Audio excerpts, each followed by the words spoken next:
Bonjour à tous. La fête de Hanouka est une fête qui ne disparaîtra jamais. Toutes les fêtes sont appelées à s'annuler, sauf Purim et Hanouka. Que signifie s'annuler? Certainement pas disparaître parce que la Torah ne peut pas changer.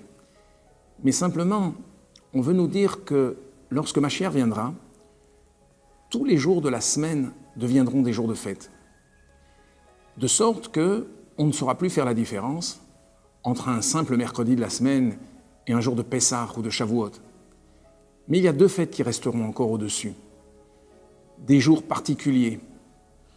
Ce sont Purim et Hanouka. Pourquoi?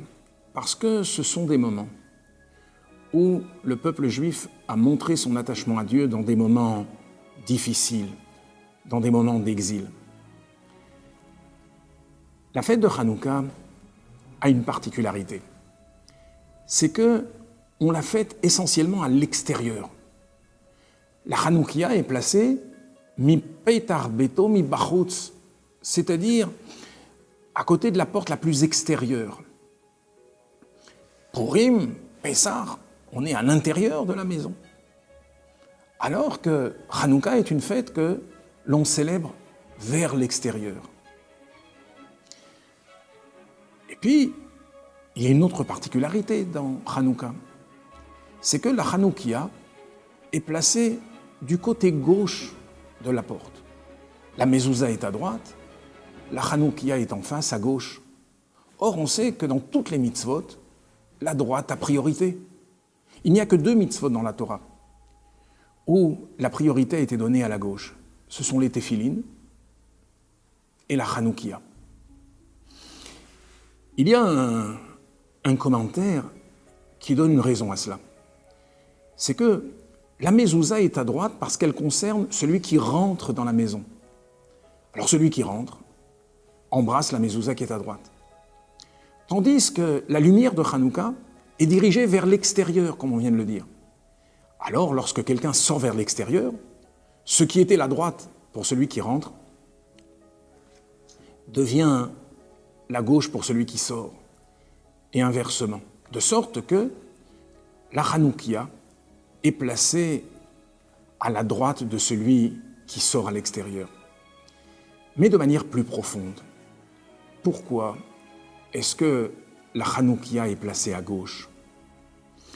Pourquoi est-ce que la lumière de Hanouka est dirigée vers l'extérieur?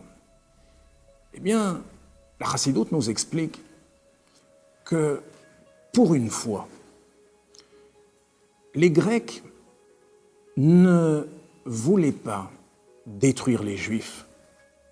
Ils voulaient détruire le judaïsme. Les Grecs ne cherchaient pas à faire disparaître le corps juif. Ils étaient tout à fait d'accord de développer la terre d'Israël. C'est la raison pour laquelle ils ont donné à Yerushalayim, à Jérusalem, le nom de Antioche, Antiochia. C'était un titre, un nom qui évoque la noblesse. Ils ont embelli la terre d'Israël, ils ont construit des gymnases, des terrains de sport, des théâtres. Ils étaient même d'accord que les Juifs conservent leurs lois, leur manière de vivre. Ce qu'ils ne voulaient pas, c'était ce côté irrationnel qu'il y a dans la pratique des mitzvot, dans l'étude de la Torah. Ils voulaient que le judaïsme soit une tradition, une théorie comparable à celle des nations. Et c'est la raison pour laquelle les Hashmonaïm, les Hasmonéens, se sont insurgés. Ils ont mené un combat qui était complètement irrationnel, au-delà de la logique. Ils ont fait preuve d'une abnégation incroyable. Et finalement, réussi à faire en sorte qu'une poignée d'hommes arrive à repousser définitivement de la terre d'Israël une armée puissante. Eh bien, nos sages nous expliquent que si le côté droit dans la Torah représente le côté du bien, le côté de la sainteté, le côté gauche, en revanche, représente celui de la rigueur, celui de la contraction, celui des forces du mal.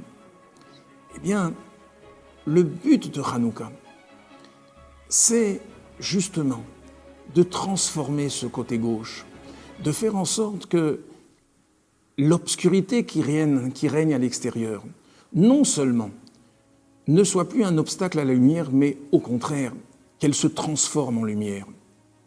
Voilà la raison pour laquelle nous allumons la Hanoukia du côté gauche. Voilà pourquoi cette lumière est dirigée vers l'extérieur. Car la fête de Hanouka nous apprend que la mission d'un juif sur terre est de faire jaillir la lumière de l'obscurité. Au revoir à tous.